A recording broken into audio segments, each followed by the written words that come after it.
Hello students, good morning to all of you. Today we will discuss about next topics of Indian economy on the eve of independence.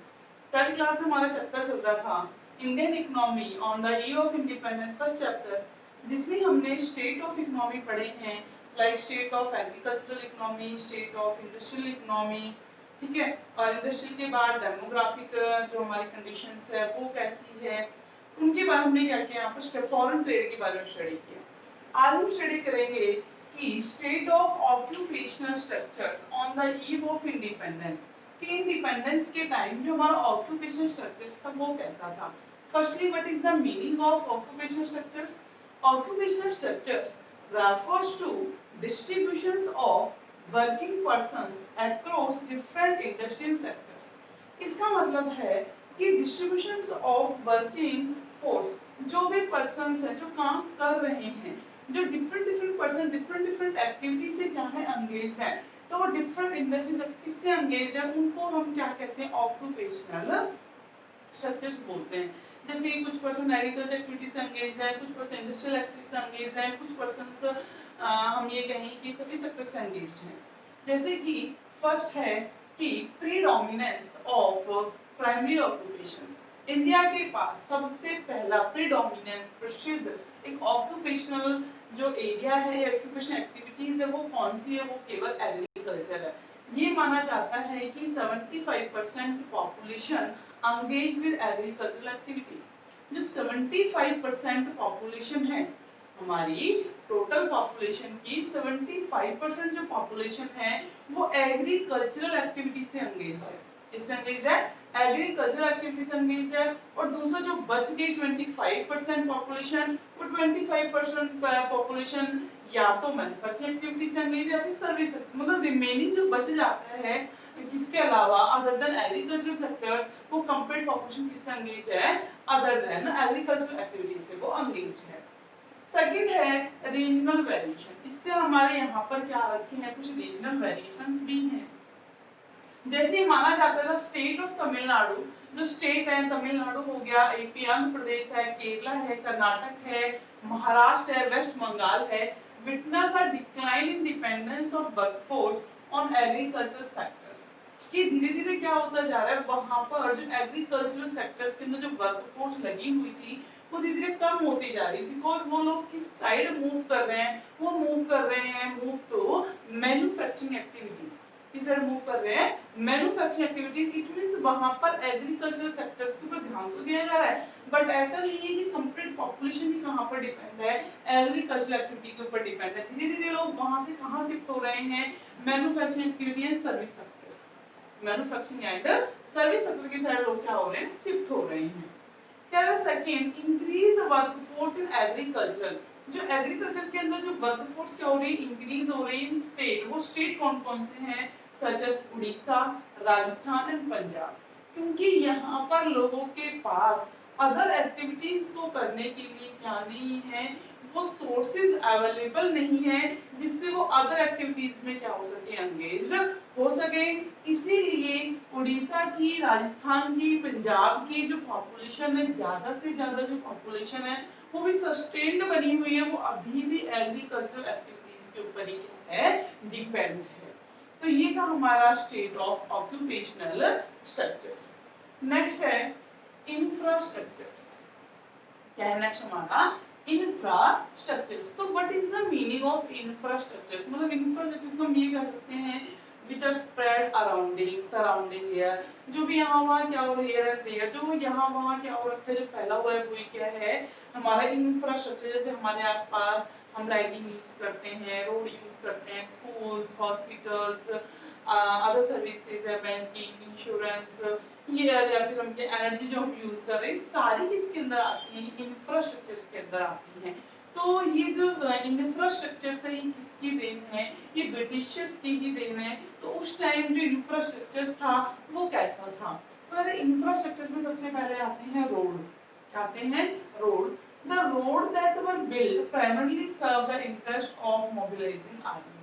जो road facilities थी वो किसने provide करवाई? Britishers ने हमें provide तो करवाई। Britishers ने हमें वो रोड की फैसिलिटी दी बट उनका जो मेन सोल मतलब मैं कहिए जो उनका बेनिफिट्स क्या था, उनका इसके पीछे बेनिफिट था कि जिससे वो आर्मी को मोबिलाइज कर सकते हैं one place to another place. ये था उनका मेन रीजन रोड फैसिलिटीज का।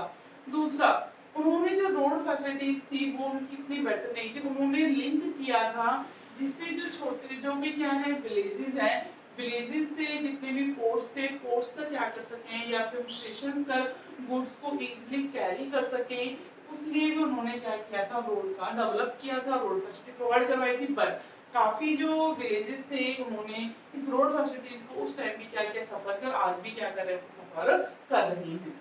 फिर है railway, Indian railway. Indian railway भी किसकी देन है, ब्रिटिशर्स की देन है। उन्होंने इंडियन रेलवे को फर्स्ट टाइम इंट्रोड्यूस कब करवाया था, 1850 में इंट्रोड्यूस कराया, बट ये ऑपरेट कब हुई थी 1853 में। कहां से कहां, बॉम्बे टू थाने। ये ऑपरेट कहाँ हुई थी, बॉम्बे टू थाने ये ऑपरेट हुई थी और इसको इंट्रोड्यूस कराया गया था 1850 में। इसके पीछे रीजन क्या था, तो ब्रिटिशर्स ये चाहते थे कि थ्रू द रेलवे, देखो एक साथ इतने ज्यादा रॉ मटेरियल को क्या करना, कैरी कर पाना कैसा होता था, मुश्किल होता था। तो रॉ मटेरियल को कैरी करने के लिए, कैरी जाने के लिए, बल्क ऑफ रॉ मटेरियल को कैरी करने के लिए उन्होंने रेलवे को इंट्रोड्यूस कराया, जिससे क्या हो सकता था ज्यादा से ज्यादा क्वांटिटी में रॉ मटेरियल का इंडिया से एक्सपोर्ट हो सकता था और वहां से फाइनल गुड्स का क्या हो सकता था, इंपोर्ट हो सकता था। इसीलिए उन लोगों ने इसको रेलवे को इंट्रोड्यूस कराया। बट साथ साथ इसकी पॉजिटिव थिंग्स ये भी है कि जहां भी जो ये कैसे थे, ड्रॉट वाले एरिया थे, फेमाइन वाले एरियाज थे, यहाँ जहाँ फ्लड्स आती थी वो एरियाज थे, उन एरियाज में थ्रू द रेलवे बहुत जल्दी टाइम पर क्या प्रोवाइड करवाया जा सकता था, फूड प्रोवाइड करवाया जा सकता था। तो ये रेलवे की क्या है, ये बेनिफिट्स भी हैं। फिर उसके बाद air and water transport. Britishers ने एयर और वाटर ट्रांसपोर्ट्स को भी क्या किया, इंट्रोड्यूस किया, जिससे इजीली इंडिया से, इंडिया का तो कॉलोनियली बनी हुई थी, यहाँ से रॉ मटेरियल अपनी कंट्री में वो लेकर इजीली जा सके, या फिर जहां पर ल्यूक्रेटिव प्राइस में रॉ मटेरियल के मिल रहे थे ये वहां पर क्या करवा सके, उसका एक्सपोर्ट करा सके। क्योंकि हमारी जो फॉरेन मार्केट थी उसके ऊपर मोनोपोली कंट्रोल किसका था, ब्रिटिशर्स का था। फिर कम्युनिकेशन, जो पोस्टेज है, टेलीग्राम्स है, ये सर्विसेज किसने प्रोवाइड करवाई थी, ये हमारी ब्रिटिशर गवर्नमेंट ने प्रोवाइड करवाई, ब्रिटिशर्स की ये देन है। उनके इसके पीछे भी क्या थे, अपने ही कुछ रीजन थे। अब हम देखते हैं कि इन सब के पीछे ब्रिटिशर्स के रीजंस क्या क्या रहे हैं।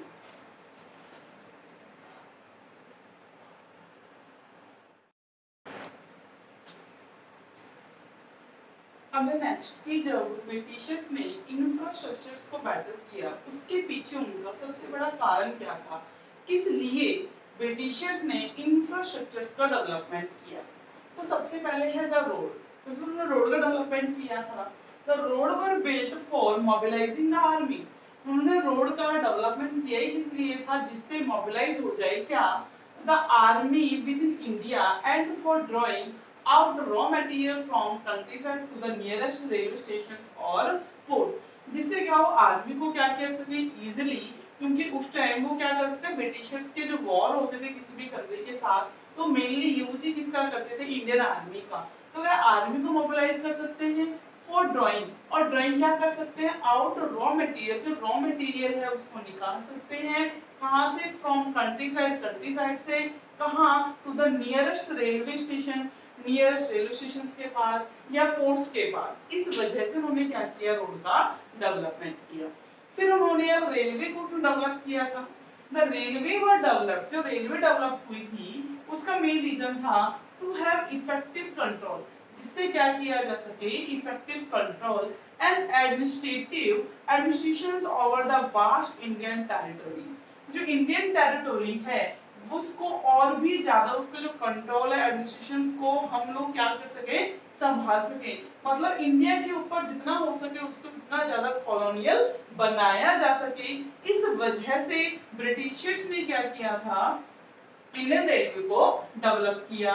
दूसरा, टू अर्न प्रॉफिट, और वो प्रॉफिट भी अर्न करने के लिए किया था, क्यों, through foreign trade, foreign trade के through, by linking railway with a major port, जहां वो किससे वो लिंक थी, जो मेजर पोर्ट्स थे वहां से लिंक थी, या फिर किसी दूसरी कंट्री से जहां पर उन्हें क्या मिल जाते थे, ल्यूक्रेटिव प्राइजेस मिल जाते थे, उस कंट्री से अपने आप को जोड़ने के लिए इंडियन इकोनॉमी, इंडियन पर्संस का रॉ मटेरियल को क्या करने के लिए, एक्सपोर्ट करने के लिए उन्होंने रेलवे को डेवलप किया था। And third, to make profitable investment of British fund in India, जिससे क्या हो सके, मेक बनाना प्रॉफिटेबल इन्वेस्टमेंट, प्रॉफिट इन्वेस्टमेंट हो सके ऑफ ब्रिटिशर्स का फंड इन इंडिया, कि इंडिया में ब्रिटिशर्स फंड का क्या हो सके, वो इन्वेस्टमेंट ज्यादा से अच्छे से अच्छा हो सके, जिससे कंप्लीट जो गुडविल है, जो साख है, वो ब्रिटिशर्स की ही बनी रहे। इस रीजन से भी ब्रिटिशर्स ने रेलवे को इंट्रोड्यूस किया था। थर्ड है the system of electric telegraph, उन्होंने इलेक्ट्रिक टेलीग्राफ सिस्टम को भी इंट्रोड्यूस किया था एट अ हाई कॉस्ट, बहुत ज्यादा कॉस्ट के ऊपर, to serve the purpose of maintaining law and order. जो हमारे यहाँ आदेश है, कानून है जो बने हुए हैं, उन आदेश कानून किसकी देन है, ये ब्रिटिशर्स की देन है, बट उनको क्या करने के लिए, उनको बेटर करने के लिए, उनको मेंटेन करने के लिए उनके ऊपर बहुत ज्यादा कॉस्ट क्या की थी, उन्होंने बियर की थी, कॉस्ट लगा के इलेक्ट्रिक टेलीग्राफ को, पोस्टेज को, टेलीग्राम्स को क्या किया, उन्होंने डेवलप किया था। अब है कि कंक्लूजन्स। अब हमने देखो एग्रीकल्चर सेक्टर हमने पढ़ा, उस टाइम का एग्रीकल्चर सेक्टर कैसा था, इंडस्ट्रियल सेक्टर कैसा था, फॉरेन ट्रेड कैसा था, डेमोग्राफिक प्रोफाइल कैसी थी, उसके बाद ऑक्यूपेशनल स्ट्रक्चर्स हो गया, और एक हो गया हमारा इंफ्रास्ट्रक्चर्स। मतलब इन सबको स्टडी करने के बाद अब फाइनल कंक्लूजन्स क्या निकलता है, क्या सामने आया, तो कंक्लूजन्स में सामने आया the constant per capita income over a long period. Even हम 1947 में क्या हो चुके थे, इंडिपेंडेंट हो चुके थे, इन 1947 इंडिपेंडेंट हो गए थे, बट जब ब्रिटिशर्स ने हमारे ऊपर पूरे 200 साल क्या किया था, कॉलोनियल रूल किया था, ऐसा शासन किया था, हमें उससे हम बहुत टाइम तक नहीं उभर पाए। हमारा जो पर कैपिटा इनकम था, वो नेशनल इनकम का लेवल तो लो था, और नेशनल इनकम का लेवल लो होने की वजह से पर कैपिटा इनकम हमारा कांस्टेंट ही रहा, वो काफी लंबे टाइम तक इंक्रीज नहीं हो पाया। दूसरा है increasing dependence of population on agriculture, और वो लोग हमें क्या देकर चले गए कि ज्यादा से ज्यादा पॉपुलेशन कहाँ पर एंगेज रहेगी, एग्रीकल्चर एक्टिविटीज के ऊपर, क्योंकि लोगों को उन्होंने फोर्स किया कि आप एग्रीकल्चर एक्टिविटीज कीजिए, केवल क्या कीजिए, एग्रीकल्चर एक्टिविटी। यहाँ पर उन्होंने कोई भी कैपिटल इंडस्ट्रीज को ऑफर नहीं किया, अगर इंडस्ट्रीज थी भी तो छोटी मोटी इंडस्ट्रीज थी जिनके ऊपर ज्यादा ध्यान नहीं दिया जाता था। सारी इंडस्ट्रीज कहाँ थी, ब्रिटिश के अंदर इंडस्ट्रीज थी, उन्होंने अपनी कंट्री में इंडस्ट्रीज को ओपन किया। तो इससे क्या हुआ कि लोगों ज्यादा से ज्यादा जो पर्सन थे वो एग्रीकल्चर पर डिपेंड रहे, क्योंकि मैन्युफैक्चरिंग और सर्विस सेक्टर्स हमारे पास ना के बराबर था। फिर है द जमींदारी सिस्टम, ये सिस्टम भी देकर रहे। जमींदार सिस्टम जो हम आज भी देखते हैं, जो हमारे ऑनर ऑफ द लैंड है वो अभी भी आज एज ए जमींदार हम उनको बोलते हैं, उनके फील्ड में जो काम करने वाले टेनेंट्स हैं उनका आज भी क्या किया जाता है, प्रोडक्शन किया जाता है, कि ब्रिटिशर्स की ही क्या है, देन है। ट्रेडिशनल मेथड ऑफ कल्टीवेशन, उन्होंने कभी भी एग्रीकल्चर के अंदर कल्टीवेशन में मॉडर्न टेक्नोलॉजी को अडॉप्ट नहीं करने दिया, उन्होंने ट्रेडिशनल टेक्निक को ही क्या किया, अडॉप्ट किया। उन्होंने कहा जितना हो सके आप ट्रेडिशनल वे ही यूज कीजिए, क्यों, क्योंकि अगर वो यहाँ पर क्या करते हैं, मॉडर्न टेक्नोलॉजी का यूज करते हैं, तो इससे क्या होता है, हमारा ज्यादा से ज्यादा डेवलप हो जाता है, और वो ब्रिटिशर्स नहीं चाहते थे इंडियंस का क्या हो, डेवलपमेंट हो। फिर है हाई फ्रीक्वेंसी ऑफ फेमाइन, बहुत ज्यादा क्या आने लग गए, फेमाइन आने लगे, क्यों, क्योंकि उन्होंने फोर्स कर दिया था पॉपुलेशन को कि आप क्या कीजिए, फूड ग्रेन की बजाय आप कैश क्रॉप का प्रोडक्शन कीजिए, फूड ग्रेन की बजाय कैश क्रॉप का प्रोडक्शन कीजिए। कैश क्रॉप को उगाने के लिए बहुत ज्यादा फर्टिलिटी की जरूरत होती है, एक बार कल्टीवेट होने के बाद उसकी फर्टिलिटी के ऊपर कोई ध्यान नहीं दिया जाता सोइल की, और सोइल की जो फर्टिलिटी है वो कंटिन्यूअस क्या होती चली गई, डिक्रीज होती चली गई, जिससे किस चीज को फेस करना पड़ा, हमें फेमाइन को फेस करना पड़ा। डिस्ट्रक्शंस ऑफ इंडियन हैंडीक्राफ्ट, जो इंडियन हैंडीक्राफ्ट थे, जो इंडियन पर्सन की जो इंडस्ट्री है, जो हमारे हैंड मेड जो प्रोडक्ट यहाँ पर बनाए जाते थे, वो धीरे धीरे क्या होते चले गए, कम, क्योंकि उन लोगों ने हमारे डिमांड को ही किसमें चेंज कर दिया था, मशीन मेड प्रोडक्ट के लिए चेंज कर दिया। क्योंकि ब्रिटिशर्स ने अपनी ब्रिटेन की जो कंपनीज थी वहां से फिनिश गुड्स रेडी कर चीप रेट के ऊपर फिनिश गुड्स रेडी कर इंडियन मार्केट में क्या करने लगे, वो उसे सेम, तो धीरे धीरे लोगों की डिमांड में चेंज आया, जिससे हैंडीक्राफ्ट इंडस्ट्री धीरे क्या होती चली गई, रिड्यूस होती चली गई। फिर है इनएडिक्वेट इंडस्ट्रियलाइजेशन। उस टाइम जो हमारा इंडस्ट्रियलाइजेशन था वो भी कैसा था, इनएडिक्वेट। इट मीन जितना होना चाहिए according to population, according to density, according to area of India, वो कैसा था, बहुत ही ज्यादा लॉवेस्ट था, इतना नहीं था कि जिससे सभी लोग क्या कर सके, वहां पर सर्वाइव कर सके। तो ये हमारे कुछ कंक्लूजन्स निकले हैं। क्लियर हो गया। तो आज अभी तक हमने क्या पढ़ा है कि on the eve of independence हम कैसे थे, और फाइनल द कंक्लूजन्स की ब्रिटिशर्स क्या क्या देकर गए हैं, ये कंक्लूजन्स निकल कर आता है इन 6 को पढ़ने के बाद। क्लियर हो गया सभी को। स्टूडेंट्स इन लास्ट में ये कहूंगी कि बेटा जितना भी आपको टॉपिक कराया जाता है कि उस टॉपिक में से एटलीस्ट 10 to 15 क्वेश्चंस आपके 1 मार्क्स के निकलते हैं। तो कोशिश कीजिए आप वीडियोस में से, वीडियो को देखकर 10 से 15 क्वेश्चंस खुद से निकाल सको। उन क्वेश्चंस को लिखो, प्रैक्टिस करो। देखो लॉन्ग क्वेश्चंस अपने आप लर्न हो जाएंगे यदि आपको 1 मार्क्स के क्वेश्चंस याद हो रहे हैं। तो अगर आपने एक वीडियोस के अंदर से, अगर आपकी वो वीडियो 15 मिनट्स की है, 18 की है, 20 मिनट्स की है, उसमें से आपने 15 क्वेश्चंस, 10 से 15 क्वेश्चंस भी डेली निकाले हैं, तो आपको आपकी बहुत अच्छी प्रिपरेशन हो जाएगी।